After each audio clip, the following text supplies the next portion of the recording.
પર્યુષણ જૈન ધર્મનો સૌથી પવિત્ર અને મહત્વપૂર્ણ તહેવાર માનવામાં આવે છે.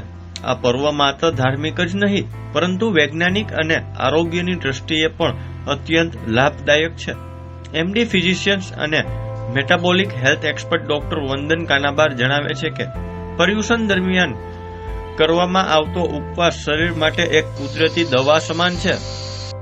જ્યારે આપણે ઉપવાસ કરીએ છીએ ત્યારે સૌ પ્રથમ શરીરમાં સંગ્રહાયેલું ગ્લુકોઝ વપરાઈ જાય છે.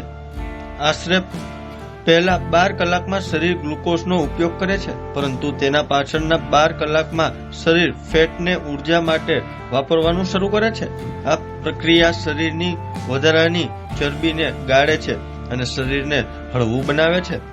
24 કલાક બાદ શરીર ઓટોફેજી નામની પ્રક્રિયા શરૂ કરે છે, એટલે કે નબળા અને બિનજરૂરી કોષોને બહાર કાઢી નાખે છે અને નવા કોષોના નિર્માણ પ્રક્રિયા શરૂ કરે છે.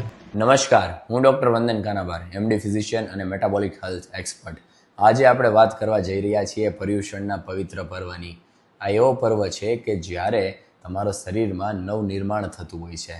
કારણ કે જ્યારે તમે વ્રત ઉપવાસ કરો છો ત્યારે ફાસ્ટિંગને લીધે પેલા 12 કલાકમાં શરીર તમારી અંદર રહેલું ગ્લુકોઝ વાપરી નાખે છે અને એ 12 કલાક પછી શરીરમાં રહેલું ફેટ છે એ યુટિલાઇઝ કરવાનું ચાલુ થાય છે. 24 કલાક બાદ શરીરમાં ઓટોફેજી ચાલુ થતી હોય છે, એટલે કે શરીર પોતે જ પોતાના મરી ગયેલા અથવા તો નબળા કોષો હોય એને કાઢવાનું ચાલુ કરે છે અને બોડી રિપેર થવાનું ચાલુ થાય છે. બોડીમાં ઇન્ફ્લેમેશન ઘટે છે અને જાણે એક નવનિર્માણ થતું હોય તેવું થતું હોય છે.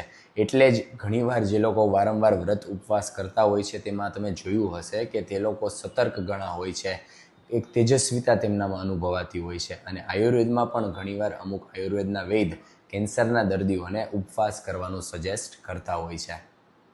પણ આ ખાલી એક ખોરાકનો ત્યાગ નથી.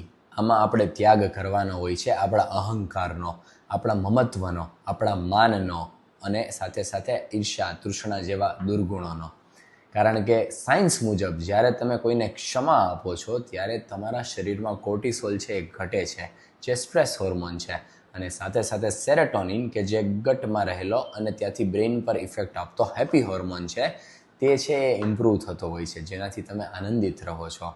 માટે આ સાયન્સ બેઝડ એક વ્રત છે કે જે આપણી પ્રણાલી સાથે જોડાયેલું છે. માટે આપણે ઉપવાસ તો કરવાનો જ છે, પણ સાથે સાથે આપણા સ્વભાવ અને દુર્ગુણોનો પણ ત્યાગ કરવાનો છે.